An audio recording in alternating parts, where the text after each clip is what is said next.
दोस्तों, आप देख रहे हैं कहानी विद इमोशन, जहां हर कहानी सिर्फ एक कहानी नहीं बल्कि जिंदगी का आईना होती है। कहते हैं समय से बड़ा कोई शिक्षक नहीं। वो किसी को गिरा देता है और किसी को बना देता है। बस फर्क इतना है कि जो समय की कीमत समझ लेता है वो जिंदगी जीत जाता है। ये कहानी है आदित्य चौहान की।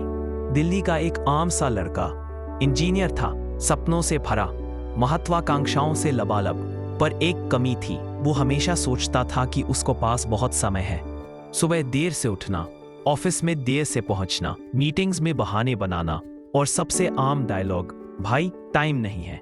वो हर चीज को टाल देता, चाहे कोई दोस्त का जन्मदिन हो या माँ की वीडियो कॉल। हमेशा जवाब यही होता, अभी मीटिंग में हूं, बाद में बात करता हूं। लेकिन वो बाद में कभी आया ही नहीं। उसकी माँ सुधा चौहान गांव में रहती थी। हर सुबह उसका इंतजार करती, फोन हाथ में लेकर बैठी रहती। कभी कॉल आती तो मुस्कान फैल जाती, आदित्य कैसे हो बेटा? और वो जल्दी में कह देता, हाँ माँ सब ठीक है, बाद में बात करता हूँ। वो बात बाद में हमेशा अधूरा रह जाता। एक दिन माँ ने फोन पर कहा, बेटा तू बहुत बिजी रहता है, पर एक दिन के लिए आ जा, तेरे हाथों का बनाया हुआ चाय पीनी है। आदित्य हंस पड़ा, माँ मैं जब आऊंगा ना पूरा हफ्ता रहूंगा, अभी टाइम नहीं है। माँ मुस्कुरा दी, पर उनकी आंखें भीग गईं। दिन बीतते गए, प्रोजेक्ट्स बढ़ते गए, पैसे बढ़े, पर रिश्तों की दूरी भी बढ़ती गई। उसके दोस्त कहते, यार थोड़ा रिलैक्स कर। वो कहता, भाई अभी मेहनत करनी है, बाद में सुकून मिलेगा। उसे पता नहीं था कि वक्त सुकून नहीं देता, सिर्फ मौके देता है। एक रात आवाज कांप रही थी, आदित्य माँ को हार्ट अटैक आया है, वो आईसीयू में है। उसका दिल धड़कना बंद हो गया, हाथ कांपने लगे। वो टैक्सी में बैठा, फिर एयरपोर्ट भागा। हर सेकंड घड़ी देखता रहा, बस भगवान एक बार पहुंचा दो। फ्लाइट में वो माँ के हर पल को याद कर रहा था।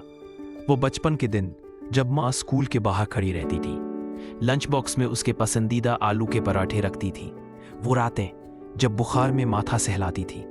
वो पल जब रिजल्ट खराब आने पर भी बोली थी, कोई बात नहीं बेटा, फिर कोशिश कर। हर याद अब जैसे अंदर से काट रही थी।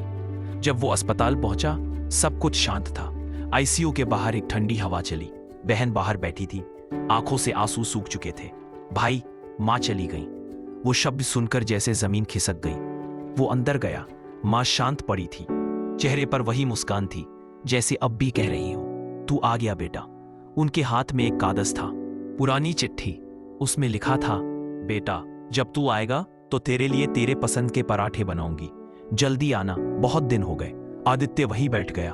उसने घड़ी देखी, 11:47 रात के थे। वो वक्त जब उसने पिछली बार माँ की कॉल काटी थी, उसी वक्त माँ जा चुकी थी। उसका गला भर आया। उसके मन में एक ही आवाज गूंज रही थी, टाइम नहीं है, टाइम नहीं है। अब टाइम था पर माँ नहीं थी। उसके बाद कुछ हफ्ते तक वो खुद से बात नहीं करता था। ऑफिस जाता पर चुपचाप बैठा रहता। लोगों ने पूछा क्या हुआ, वो बस इतना कहता, अब समझ आया कि हर मिनट की कीमत क्या होती है। धीरे धीरे उसने अपने जीवन को बदलना शुरू किया। अब वो सुबह जल्दी उठता, पहले माँ की तस्वीर को नमस्ते करता और फिर ऑफिस जाता। हर दिन एक काम करता, किसी एक अपने को कॉल करता, सिर्फ कैसे हो कहने के लिए। उसने महसूस किया, जिंदगी में बड़ी उपलब्धियां नहीं, छोटे छोटे पल ज्यादा कीमती होते हैं। वो पल जब कोई तुम्हें याद करता है, जब कोई तुम्हारा इंतजार करता है और तुम कहते हो टाइम नहीं है। कुछ महीनों बाद उसने अपनी कंपनी में एक छोटा सा बदलाव किया।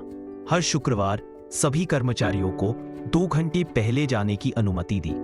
लोगों ने पूछा क्यों? आदित्य ने बस इतना कहा, क्योंकि कोई घर पर तुम्हारा इंतजार कर रहा होगा। धीरे धीरे सबने महसूस किया कि उस बदलाव ने उनकी जिंदगी में कितनी शांति और प्यार ला दिया है। वो वक्त जो पहले सिर्फ फाइलों में खो जाता था, अब बच्चों की हंसी में, माँ की मुस्कान में और परिवार की बातें में लौट आया था। 1 साल बाद आदित्य ने अपनी माँ के नाम पर एक छोटा सा टाइम फाउंडेशन शुरू किया, जहां वो लोगों को सिखाता था कि समय की सही उपयोग से जिंदगी कैसे बदल सकती है। वो अक्सर सेमिनार में कहता, सफलता का असली मतलब है जब तुम्हारे पास पैसे हो पर तुम फिर भी अपने अपनों के लिए समय निकालो। लोग उसकी बातें सुनकर भावुक हो जाते। वो अपनी कहानी किसी को नहीं बताता, पर जब भी किसी माँ को अपने बेटे का इंतजार करते देखता, उसकी आंखें भर आती।